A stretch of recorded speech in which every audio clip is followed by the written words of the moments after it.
unless he come around and please himself through me. I don't know how to preach.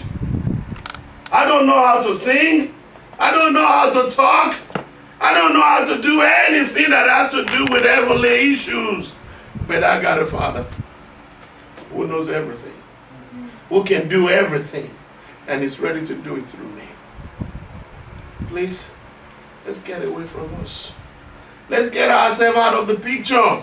It's about me thing. Let's get it out. Well, look at how big I am. Oh, look at how great they are. I want to be part of them that are so big and so great. It's not about all that. It's about the Father who wanted to go at extra length for his own son, for the own child. What make you, I taught this one over here so many times. What make you a son of God? It's nothing more than the Son that dwells in you. The Son of God that dwells in you. It's nothing more than that. The Son of God dwells in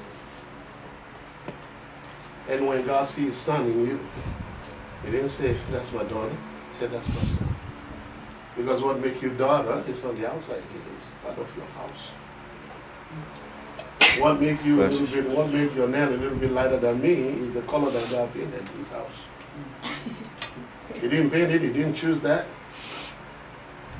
But God chose to paint his house according to what he wanted. Are you getting what I'm saying now? Yeah. God chose to make you who you are, where you are. When you don't even have nothing to do to say, Lord, excuse me, Lord, I don't want to be that. Excuse me, Lord, I want to be born in Germany. You can't say that. Are you getting what I'm saying? All that choice was made for you because now God knows what is best for you. Oh, is there trouble in what God chooses for you? Yes. There's trouble in what God chooses for you so that you can, through that trouble, triumph in Him. Amen. Are you getting what I'm saying now? Through whatever you come through. Oh, well, I beg, Pastor, I don't have a father. It's not about that. The Father of heaven is your Father. Amen. Thank you. Huh? The Father of heaven, say with me. The Father of heaven is my Father, and He will do me good. He will do me good. He will do me good. Always do me good. Amen. The Father of heaven is my Father. Oh, you got one there. Yes. Thank you. The Father of heaven is my Father. Let's look at the story of a good father. Can we quickly look at the story of a good father? Okay. Before we get there, let's look at something else. Amen. Amen. Amen. I'll try this King James version here. I want us to see. Let's just go to John chapter 5 first. John chapter 5. Hallelujah. Somebody shout hallelujah. Hallelujah. When I saw that picture today, I cried. And I tell you the reason why I cried. It wasn't because of anything more than the Father that had the need of his son and said, I'm going to be there for you. Do I believe that? My Father, who saw my need, who know my want, is going to be there for me. That will determine what I talk to him about it. That will determine how I receive it from him. That will determine how I even hear him saying, yes, I'll do it for you. That is what determines all that. If I don't know him as a father that will always give me all things that I ask for, within 2 days that I don't receive what I thought I was supposed to receive, I say maybe God doesn't love me. Maybe God doesn't want to give it to me. But when God said to us that everything that you wanted, I am here, just talk to me and I'll make sure that I give it to you. I'm here and I'll make sure that I give it to you. I will help you. I will deliver you. I am your deliverer. I will be there for you. But God, I'm hurting right now. I'm in pain. He said, call me. I'll be there for you. I will help you. I will help you.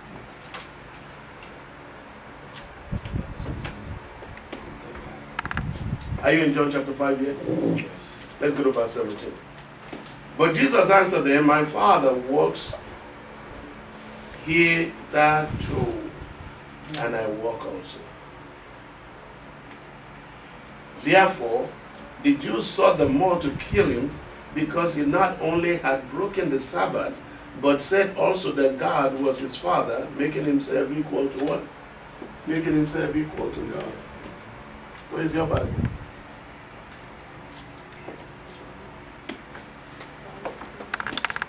Making himself equal to God. John chapter 5. And they want to kill him for that. They didn't kill him because he healed somebody. They killed him because he's making himself equal to God. They're not happy for the people that get healed. They're not happy for the people that get fulfilled. They just wanted to kill him for killing him's sake.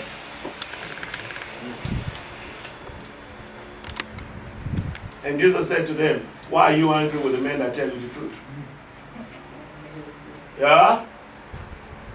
I don't want my bubble to be busted by nobody. Leave my bubble alone. It's my bubble. Yeah. You know, if I pop my bubble, I'm the one that popped my bubble. Huh? If I pop my bubble, it's my business. I pop my own bubble. But you're not all that tall. My hair's good. Glory to God. Isn't it good to laugh sometimes? Yes. Not looking like somebody baptizing lemon juice all the time. Amen. Thank you, Jesus. You know, Jesus said, now here they wanted to kill him. We're in John chapter 5. And then look at verse 19. Then Jesus answered them, said unto them, verily, verily, I say unto you, the Son of God can do nothing of himself, but what he sees the what? The Father. I wanted to take note what we're talking about today is the good Father. The good Father. The excellent Father. Who know how to give a good gift to his own children.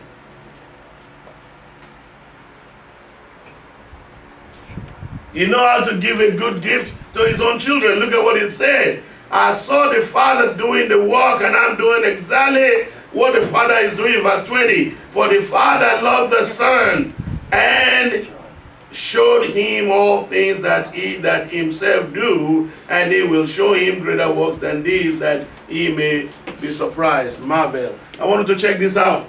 Wow. If the Son of God is dwelling on the inside of you, and the Father showed him all things, and he knows all things, it means that him inside you, the knower of all things is dwelling in you. Amen. So why you keep on confessing, I don't know, I can't make it, there's no way for me, how am I going to make it? Where is that going to come from?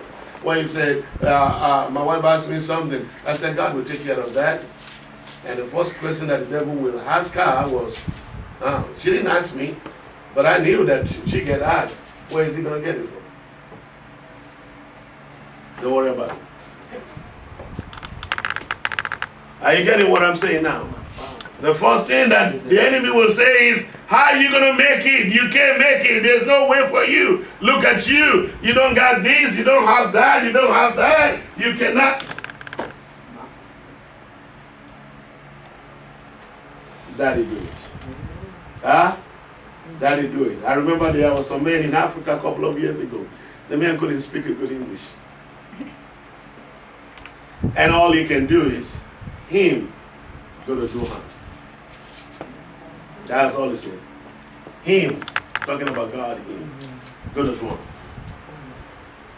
And him gonna do harm for you. Amen. I receive that. Him do harm for the Bible. And Him going to do them for you too. Yes, indeed. So the moment He said that, people were getting up off the wheelchair. That's all He knows how to say. Huh. Thank you, God. Blind eyes begin to open. Yeah, That's all He knows how to say. yeah. Because He wasn't the one doing it. No. And He wasn't the one that know it. It has nothing to do with how much eloquence you have. It has nothing to do with how much you can preach. It has nothing to do with how much you can express yourself. It has nothing to do with how much you can sing. How much. I'm not eloquent. I'm from Africa. I don't know how to speak good English. I remember when God told me to go and write a book, I said, Lord, did you really make a mistake? You know, I didn't go to no school. God is able. Are you getting what I'm saying now? Yeah. So what we were talking about is it's not all about what you are able to do. It's about what God is able to do. It's about what God knows that is able to bring out of you. It's about what God is able to perform through your life. Yes. It's about how many people He's able to save Hallelujah. through you. Thank you, Jesus. It's about how He can use you and He can begin to speak through you. He is the word that is living on the inside of you to declare Himself through you, to declare His glory through you, to declare who He is, what He's able to do, what He wanted to do through you. You are not even in control of it. Unless you tell Him, I don't want you, get out of my face. Have your way, Lord. Because we're doing so many things that when Jesus stands in front of us, we can't do. We're saying so many things that if Jesus is standing right in front of us, we can't say.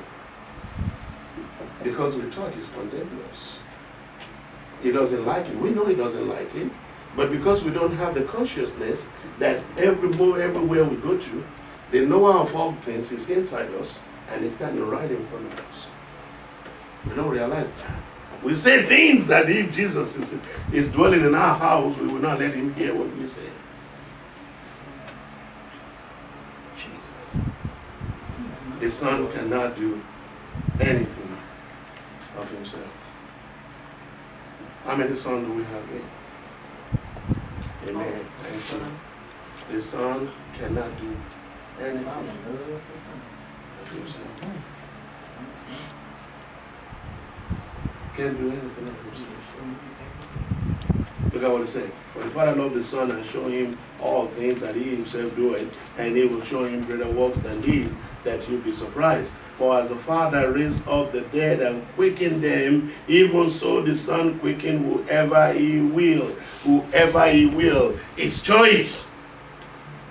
The timing of His choice to raise you up is His timing.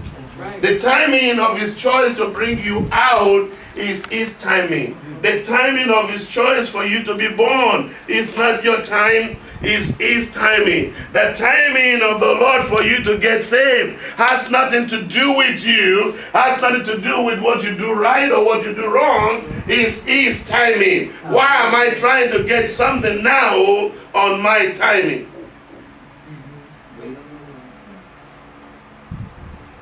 He's done it. Say with me, He's done it. He's done it. Say one thing with me. Say He will never do anything He will never do anything that He has never said. that He has never said. And He will never say anything And He'll never say anything that He has never done. that He has never done. He's done it. Ah, well, but you still have pain, but you still don't have the money in the bank, but I just stand on the fact that He's done it. Hallelujah. But Pastor, you know, everything is getting to the late hour. I didn't own me no more. I did not own myself. Thank you, Jesus. If He didn't do it, I can do nothing. Amen. Well, I can go to Naisha to borrow money, but when I'm sick, right, I can't borrow help from her.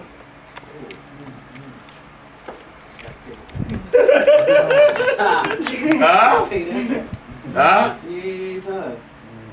There are some men outside there, young people, 13, 14 years old, couldn't even go to the bathroom for themselves. But they cannot send their daddy or somebody, their friend, to go to the bathroom for them. So who do you think I am, that I think I'm all that? and I'm coming around, I'm thinking I'm so big, and I'm all that, and I'm popping myself up. I want them to see me high and lifted up. You're going down straight. And when the fall comes, it's going to be boom on the ground. It's going to break and shatter everything. We are nothing without Him. We don't know anything without Him. We cannot do anything without Him. But when I look at me, I will see my imperfection in myself. But then when I look at Him, I will see His ability that is working through me. All do I do? I tap into His ability. Lord, I'm in your ability.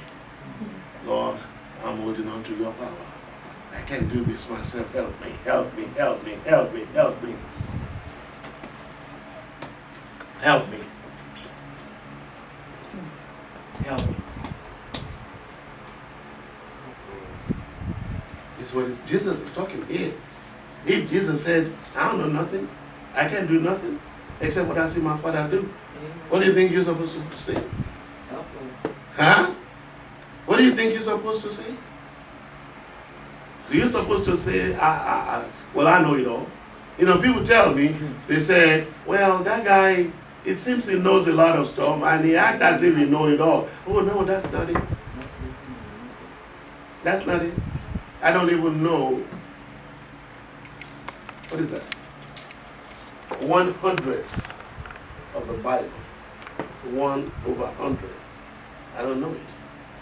Because every day, revelation is multiplying. Yeah? One day it's going to come. These great young people here, they will be preaching that gospel better than I've ever preached it in my life. Are you getting what I'm saying now? Yes. And then when I tell this man, one day you're going to be preaching, they say, what? Oh, you're going too far. I know nothing. I said, well, are you still a baby? No. If God didn't leave you to be the way you are 5 years old, now you are 20-something years old. He didn't leave you to look the same, feel the same, playing in the same place and doing the same thing. That means that God is able to change situation because of you, grow you up and make you to be responsible for His glory. Amen. Amen. But it's not of your time. It's Him that is doing His work through your life, growing you up, raising you up. I know what I looked like 20 years ago.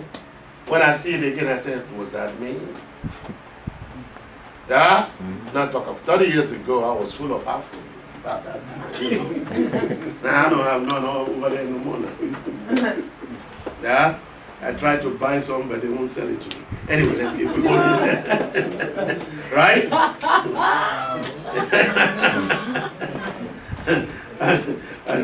I was with the pastor yesterday, man. We ate good yesterday. Ooh, we had a big fun yesterday. And the pastor looked at me and said, yes, I want to wear my hair like the apostle said. I said, you better leave the one that you got the way you are. It's a little costly then. And they said, I let him know. I said, well, you got the salt and pepper. I'm hiding mine. Hallelujah. Amen. Amen. Blessed be the name of the Lord. Now, this is what we're talking about here. The ability of God. When I get to my own self and knew I don't have no ability, then God began to bring His ability through me. When I surrender, that's humility. When I surrender myself to Him and get to a place and say, Lord, I need help. Give me your ability. Give me your knowledge. Give me understanding of you. Give me wisdom. Please help me. Where we were in the morning yesterday, I thought I was going to see you. But thank God you didn't show up. Somebody pay my bill. That was nice. I'm just joking with you. He's such a sweet. Our brother just saw my bill and just picked it up. I said, I pay his bill too. So I didn't know you were going to do that. But he did it. Glory to God. God bless him. But that's not the most important thing. The most important thing is a blind man that was there. I told you about this blind man before. This blind man, what we talk about with him is because you're blind, you don't have no distraction. And he's been blind all his life. doesn't know what outside the day look like. You got a little pain and a little headache and you complaining. This man is not supposed to leave. Huh? But God kept him alive. Amen. And he doesn't have no option. Can't get a job, you have to sit down in one place and pray all day, all night. I don't think he knew when he sleep. I don't know. Are you getting what we're talking about here? And the man is 60-something years old, praising the Lord. Thanking God. Overflowing with joy. Huh? And I have a little dark pain in my day, and I almost cursed God for that. Yeah? Almost said negative stuff against what God is doing. You know, so many times we go against God we don't know. Our pain makes us to say all kind of stuff that I don't know. And I mean, nobody's blaming us for it. It is what is going on in us that is making us to do some of the things. And you know how many people, because of pain, went to the voodoo man? Listen, in your time of pain, if they tell you there is a spiritualist somewhere over there, is going to give you some things to put in your pocket and it's going to take your pain away, you're going to go there because of pain. I'm telling you the truth. Pain is not fun. People we have, well, you said it's witchcraft, but if they convince you that witchcraft, you don't know. If you don't know any better. You don't, even if you know better. Well, some people do know better. And they go. Look at me, look at me, look at me, look at me, look at me. Well, I pray that God will not let us have a pain that will take us out of His way. Amen. There are people in pain right now who know God and they've been serving God all their life. They're asking God to kill them. And God is saying, no, it's not yet time. I'm going to heal you, but you stay in there. Jesus, fight the good fight of faith. And if somebody come over there in their pain while they were crying and swinging some stuff and calling who la la la la la la over them, they won't say no. Because they want the pain to go.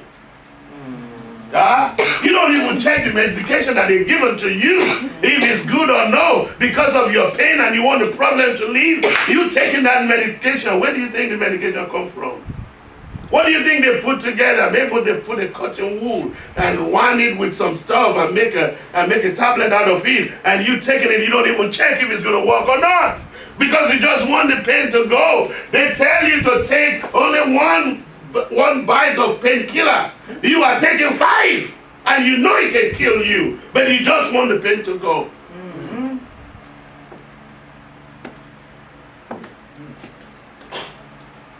You just want the pain to, you just want the sickness and the disease to go. Nobody wants to die. Nobody wants to die. When you see a 90 years old man hanging on to life and said, Lord, just give me another one more day. What are you going to do with that one more day? You don't know. You're not going to praise the Lord for that one more day. Breathe. He doesn't want to be alive for one more day. Are you getting what we're talking about here? But what about if they know you? And because they know you, God, through the mercy in your life, put it on their head that they will not die. And they can worship God another day. This is what we're talking about. This is what our life is all about. It's not an easy thing. It's not just a little thing. It's a life that we have to live in God. The people who doesn't know the life to live in God, they don't know life. And there are some things that we don't need to take. We have to take it serious. Look at this man here. This man mortgaged his own life. He's not looking for a job. He wanted to fulfill the desire of his son. He's not thinking of how am I going to pay my bills. My son wants to raise funds for the school. I'm going to do it. And the son, how do you feel? Oh, this is the first time ever in my life that I feel that I'm not disabled. Disable. is not Hebrew. But where are we living in? We're living in the ability of God. We're living in the ability of God. It's our Father, isn't it? Isn't it our Father? Didn't He love us? How much did He love us then? So until we know our Father, then we don't know how much He loves us. We know our Father, then we know Him according to how much He loves us. I have my own problem. Some of our children don't feel loved by me. But it's not the feelings of them feeling loved by me more than the feelings of, I love you. Everything that I have. When my children were going through their teenage time, I said, whatever I have belongs to you. But as long as I'm here, don't forget there are some things that I will not let you do. My house is yours. My car is yours. You are mine. So Jesus said for verse 21, for as the Father raised up the dead and quickened them, even so the Son quickened the dead. For the Father do not judge no man. I wanted to see that. I want to see that.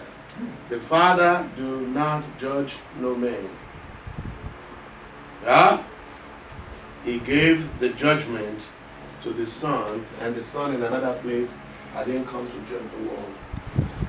I come to save the world, not to judge the world. I didn't come to judge. Jesus said, I didn't come to judge the world. Oh, they said, well, I didn't come to judge you. They said, what do you mean by you didn't come to judge us? He said, you were judged by Moses. He told you about me, and the word that you know that Moses said about me will stand up against you in judgment. Let's flip that page. Let's get another story talking. Go back one thing and go to Luke. Luke is behind John. Immediately behind John is Luke. Luke chapter 15. I'll really start from verse 1 so that we can see the story of a good father. The story of a good father. Thank you. Matthew chapter 15. Luke? Luke chapter 15. Brother, read from verse 1 to 10 for me. Chapter 15. Yes, 1 to 10. Then drew near unto him all the publicans and sinners to hear him, and the Pharisees and scribes murmured, saying, This man receiveth sinners and eateth with them. And he spake this parable unto What did them, he say to them? What a man of you, having 100 sheep, if he lose one of them, does not leave the 99 and in the wilderness, and go after that which is lost until he find it? And when he had found it, he layeth on his shoulder, rejoicing. It's to rejoice happy. And keep on that. And when he come home, he called together his friends and neighbors, saying unto them, Rejoice with me, for I have found my sheep which was lost. One. I say unto you that likewise joy shall be in heaven over one sinner that repenteth, more than over 90 and 9 just persons who need no repentance. Either what woman having 10 pieces of silver, if she loses one piece, do not light a candle and sweep the house and seek diligently until she find it.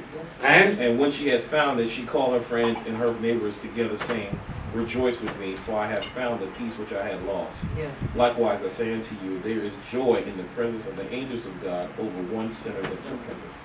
It's amazing that he called the woman the accountant. When she loses 1 penny, she's looking for it. She's doing everything to get that 1 penny out. Don't go home and tell your wife that I lost a penny. She'll tell you, go back and go get it. Are you seeing?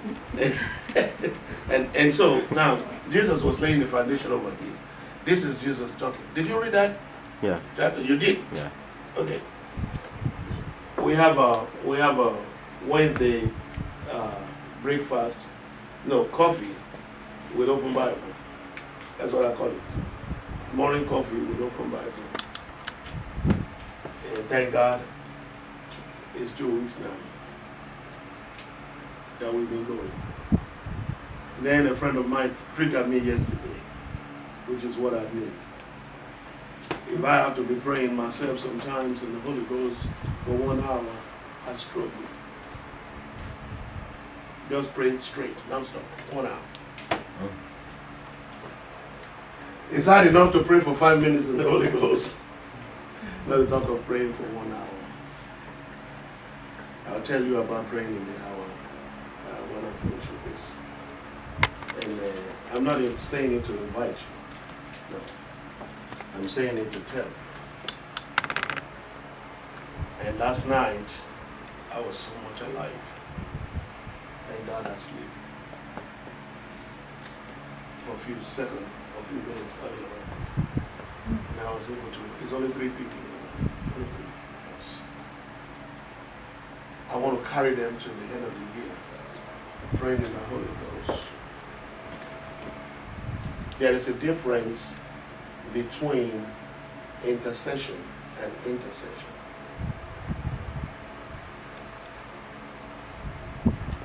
What Brother Ken was doing was so awesome that it covers all of us.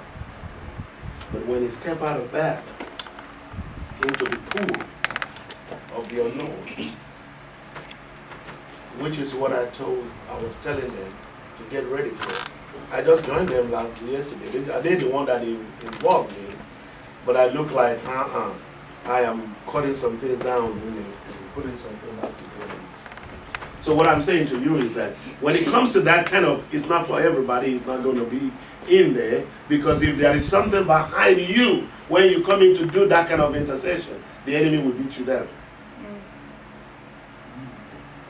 Okay? If I call you to come over here and preach, all you have to do is to preach faith, preach money, preach something. By the time you get outside over there, you will be tried on what you preach. Oh no, you'll get tried on what you sing, not to talk of what you preach. Yeah. Because number one, you're touching lives that the devil don't want touched.